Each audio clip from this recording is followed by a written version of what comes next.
So Marvel has been in the dumps lately. I mean, this has been an inconsistent run of films and TV shows. So when I saw Your Friendly Neighborhood Spider-Man, I wasn't sold on the first look images. However, after hitting play, I gotta say, I think they did their thing.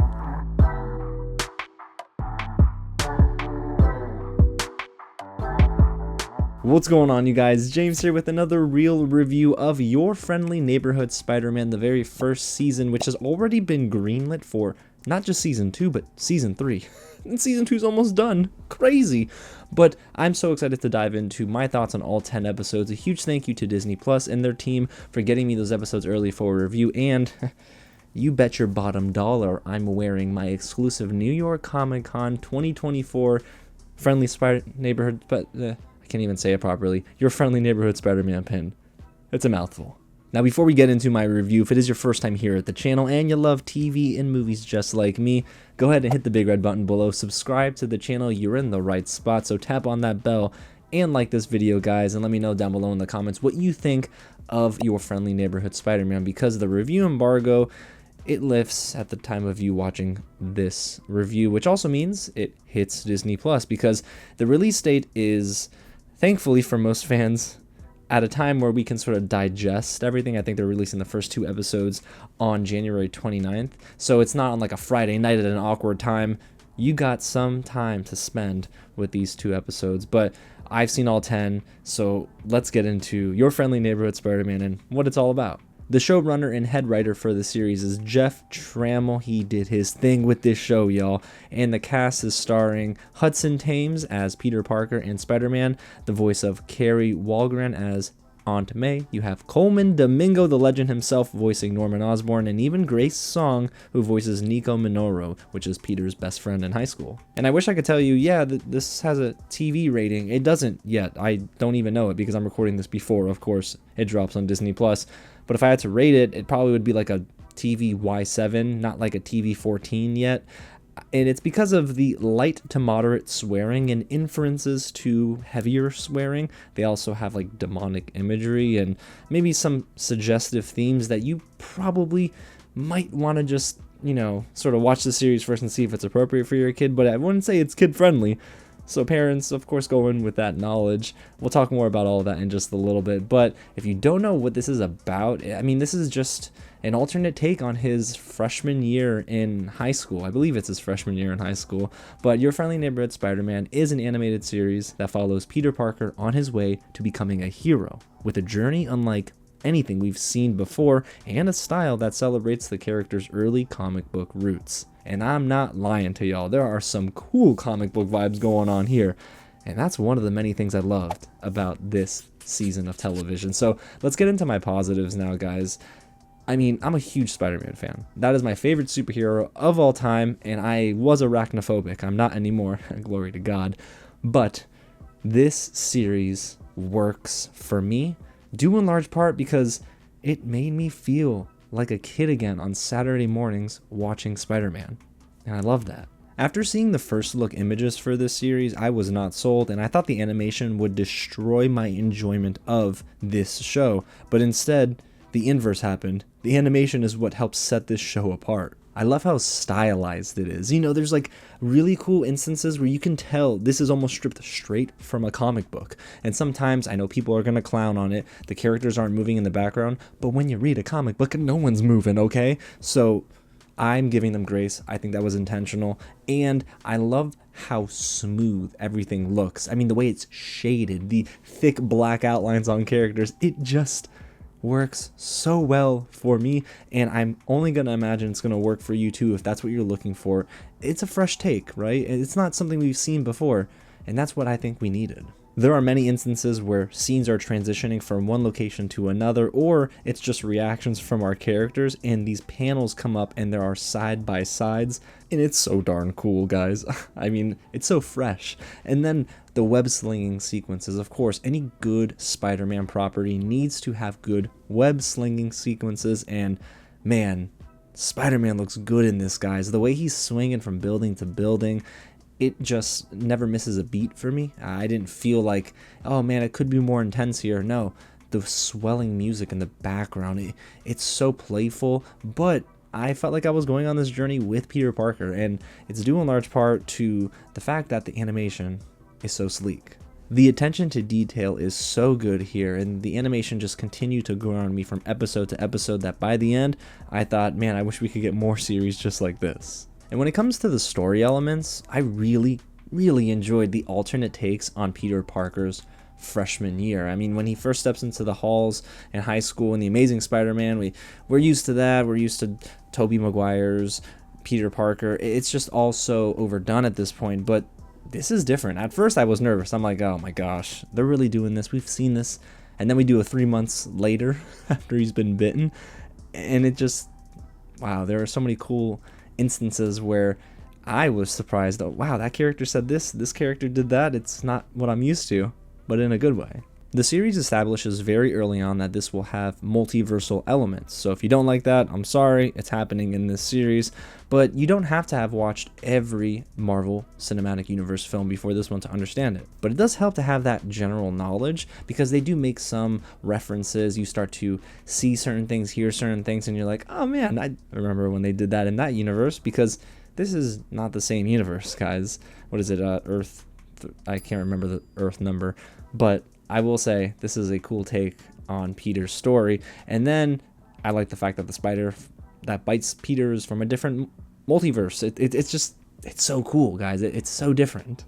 And when it comes to some of our legacy characters, I enjoyed that they took some creative liberties and went in a different direction than we're used to. Like the Osborns. You know, Harry and Norman Osborn in many, if not all, live action Spider-Man projects has been white. Right? They've been white, and here they're black men, and that's so dope to me. And I think it works because Colman, Domingo, mamma mia, this guy. We're not there yet, but I can't wait to rave about his performance. And if you're looking for Spider-Man does whatever a spider can, well, you're not getting that in this one. You're not. You're getting a cool intro, actually. It's a hip-hop intro that really fits this like vibe they're going for, and I thought it was a banger. And let me tell you, it's so successful that I sat through the intro every single time. And it's cool because the intro is a little bit different every time as well. There's a different title card. It looks like a different variant cover for a comic book. It's really neat, and it sort of foreshadows what's going to happen in the episode. But the theme song is Neighbor Like Me by the Math Club featuring Relay and Mellow, and it goes hard, y'all. I've already listened to it like 4 times on my own. It's really good, but I really love what they did here, and again, it just helps separate this series from the others. And it was really dope to see some key moments in Spider-Man and Peter Parker's character development change as well. We all know the quote, "With great power comes great responsibility," and we know who it comes from, but here we get a different quote. Sounds like it would be from Uncle Ben, but it's not. Instead, we get a quote that says, "With great power comes great respect." And I have my issues with it, but in retrospect, it works. It works because it contrasts 2 characters, and I liked it after I thought about it a little bit. Shout out to my brother Leo from Geekly Goods for telling me, like, you know what, think on this a little bit more, and I did, and I'm like, you know what, all right, it actually does fit. And then there are some news story beats here that we haven't gotten before, like Lonnie Lincoln's story, and even Peter and Norman's connection. But I kind of want to center on Lonnie Lincoln's story here because this character is really cool, and I like that he's layered. You know, he has a story that involves him being this prototypical jock, but he's not, because he's also kind, has a good heart, he's got smarts, got a nice girlfriend, but he has things he wants to hide from people at school as well, like the fact that him and his family live in a lower class neighborhood, and for all intents and purposes would be considered the projects. It's riddled with gangs like the 110th gang and the Scorpion gang. Scorpion, you know exactly which character I'm talking about. But Lonnie Lincoln's story takes a different turn, and it was really working for me, and I can't wait to see more of Lonnie Lincoln in season 2. And then there's Peter and Norman's connection, where Norman sort of acts as the mentor for Peter, and that's new for me. So instead of Tony Stark, it's really Norman Osborn that helps Peter get these new suits and kind of coaches him, you know, dude from the desk type of deal. So, you know, at first I didn't know how I'd take to that, but it works once you watch the season all the way through. So if you're not sold on it, please keep watching, because it will make so much sense in episodes 9 and 10. And then there's Peter, Nico, and Harry's friendship, because Peter and Nico, good friends, best friends really, in high school, and Harry, this rich kid, is also misunderstood. And it's funny because Nico is also misunderstood herself, so I feel like they both had so many things in common, and eventually you see those three come together, and do they become friends? Who knows? But I will say it's nice to see their friendships, whether together or individually, being worked on and fleshed out in this series. And then there's Spider-Man's Rogues Gallery. I mean, I love Spider-Man's villains anyway, but they come out to play in full force here. Now, this is established villains we usually don't get, and then some that are just mentioned and origins for those villains that are on display here. But I really love Doc Ock a whole lot, and Scorpion was fun. But yeah, Doc Ock was... There's a moment where he's dancing. It's silly, but it works for the character. And these story beats and all these different variations on the story itself don't work without a really solid voice cast, and we're going to start with Peter Parker himself. Hudson Thames absolutely nails this performance, and it's nice because there's a mix of that Tom Holland vibe, there's a little bit Andrew Garfield and the playfulness of his in-action dialogue, but even in the dramatic moments, you felt that this was a grounded performance, and man, props to Hudson Thames. I honestly didn't know what to expect here, but he delivered the goods, and there were so many moments where I caught myself laughing in the middle of these fights, and that's exactly what Spider-Man's supposed to deliver for the viewer. And of course, there's Colman Domingo as Norman Osborn, and boy oh boy, Colman Domingo can be sinister. But what's cool is that there's this sense of floatiness in his voice where he draws you in. And then you're like, oh my gosh, am I a fan of Norman Osborn? I don't know. But you feel as if you're almost being convinced by the character thanks to the actor's performance here. And Colman Domingo he crushes it, man. It's like everything he touches, it really just is such a great piece of art, which is why he should have been winning more awards for Sing Sing. I know, that's me. But Colman Domingo crushed it. And then there's also Grace Song as Nico Minoru. I don't know much about this character, or if this is a new character. I have no clue. I didn't research the character, because I feel like if I do it, I'm going to spoil something. But Grace Song does a good job here. I did like when they allowed Grace Song to sort of play with the character more, and it not always be so dreary, but when she's poking fun at Peter, or I guess clapping back at other people, it worked for me. And like I mentioned earlier, Lonnie Lincoln himself, voiced by Eugene Bird. Man, Eugene does a good job. And I actually really liked that we spent time with Lonnie Lincoln and his family, because that's where I feel like his performance shines the most. It's not the traditional athletic talk like, yeah, I'm throwing the touchdown, yeah, I'm scoring touchdowns and I'm doing great, I'm gonna be in the pros. No, Eugene Bird works because of the time that we spend with Lonnie Lincoln and Lonnie's family, because things happen. Things happen. And rounding us out here is Zeno Robinson as Harry. And this was sort of a last minute addition to this positive section, because up until the very final stretch of episodes, Harry Osborn wasn't a character I cared for much in this show. But then they sort of turned the character of Harry around and makes Harry really likable. And I'm like, oh, here we go. This is exactly what I was hoping for. A little bit more attention to the character and the development of Harry Osborn here. And Zeno Robinson has some moments where they shine. I mean, you put Zeno Robinson in that setting where he becomes very helpful to Peter Parker. I'm not saying too much. It's really dope. Oh, and special shout out to Hugh Dancy as Doc Ock, because again, Doc Ock here, I'm just surprised by how much I had fun with this character. Alrighty, so let's get into another positive I have here, and it really is centering more so around the expectations that come with any Spider-Man project, because these days, you don't just expect good cinematography, you gotta have that. You don't just expect a good story, of course you gotta have that too. And how can you freshen up this origin story that we've seen so many times before? But there's another expectation now, and that's due in large part to Into the Spider-Verse and Across the Spider-Verse, and that is sound, tracks, and music. Guys, I will tell you, the needle drops here were so good. I don't even know what face I just made, you guys, but I will say your friendly neighborhood Spider-Man delivers a killer soundtrack, really effective needle drops, and the song choices fit very well with the whole vibe of Season 1. I caught myself getting my phone and I was just like, hey Siri, what's the name of this song? And I kept, no, turn off Siri, but I kept doing that often enough to the point where I'm like, wait a second, what if these songs aren't released yet? Because some of them didn't come up. Like, I think it's Anya Starr is the name of the artist. I believe she's a Nigerian artist. Correct me if I'm wrong in the comments. But she's got a song called Midnight, and I was like, yo, this is fire. And I just can't find it anywhere. But outside of that, I do think that the show itself also lends itself well to Easter eggs. And I'm not talking like musically, I'm just talking about how we've come to sort of expect different things from Spider-Man. So we have music and, of course, hints towards the future.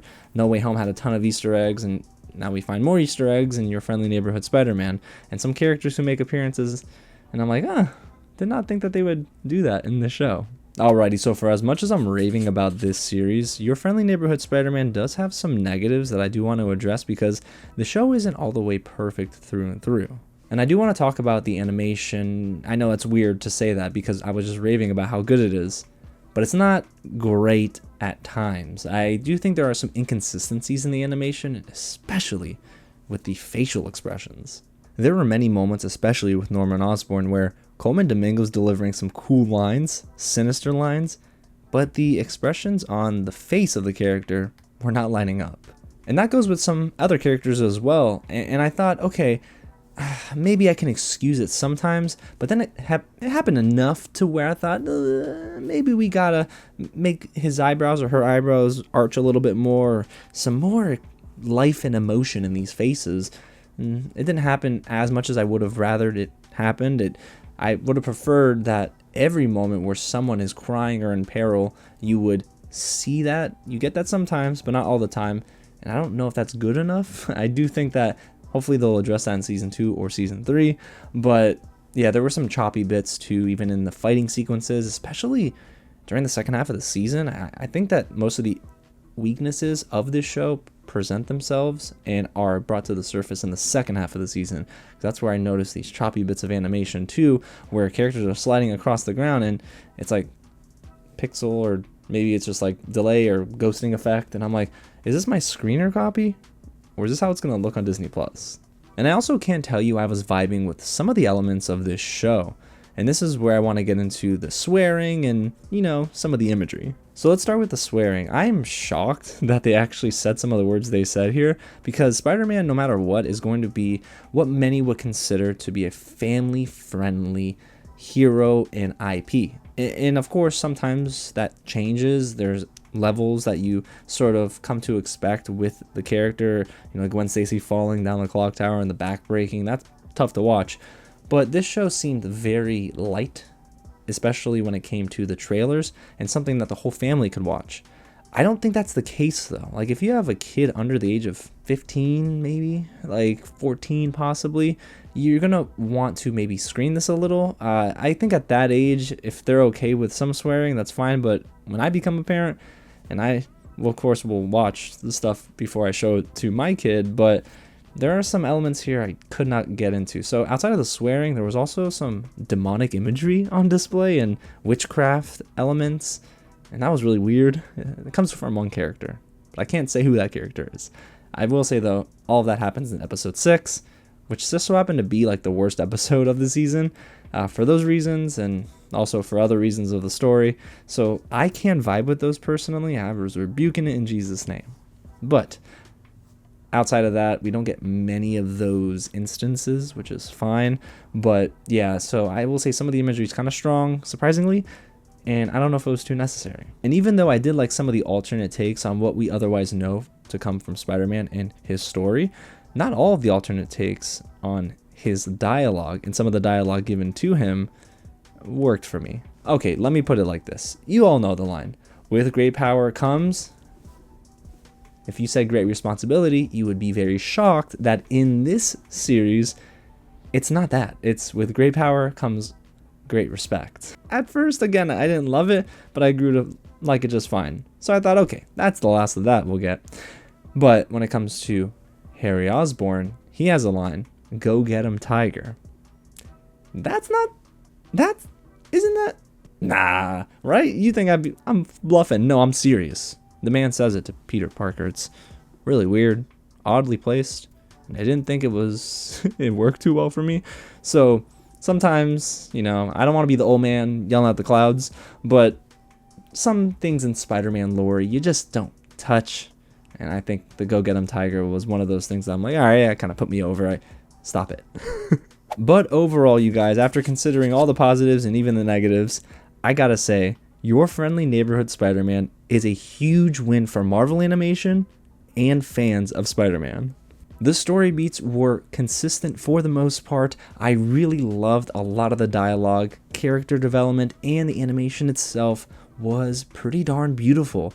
And there were so many instances where I thought, oh my gosh, I cannot believe this is capturing that childlike feeling that I had, again, on Saturday mornings. So there's a great deal of nostalgia here for Spider-Man fans, but also I'm glad they left a lot of runway for season 2, because in that final episode, episode 10, you get a lot of storyline threads that are either being tugged on or introduced for the very first time. You know where some might be going, but based on what you see in season 1 of this series, they could just turn that on its head. So there's a lot of predictability in the best way, and then there's a lot of unpredictable moments to come. So this works for me, guys. This is a solid season 1, and after that pilot, I think you guys are going to be hooked, so keep going. And let me know in the comments below if you loved it just as much as I did, because Your Friendly Neighborhood Spider-Man, again, it's a treat for Spider-Man fans. It doesn't really redeem the MCU much, but I gotta say, lately, Marvel Animation has been doing a good job. I didn't watch X-Men 97 yet, but I hear great things. What If Season 3 was pretty bad, I heard. But other than that, I think Marvel Animation is helping at least keep Marvel fans afloat and thinking, okay, maybe the future is going to get better for the cinematic universe, because for the most part, it's still kind of in the dumps, but Your Friendly Neighborhood Spider-Man is fresh, unique, and a ton of fun. So, I liked it, guys.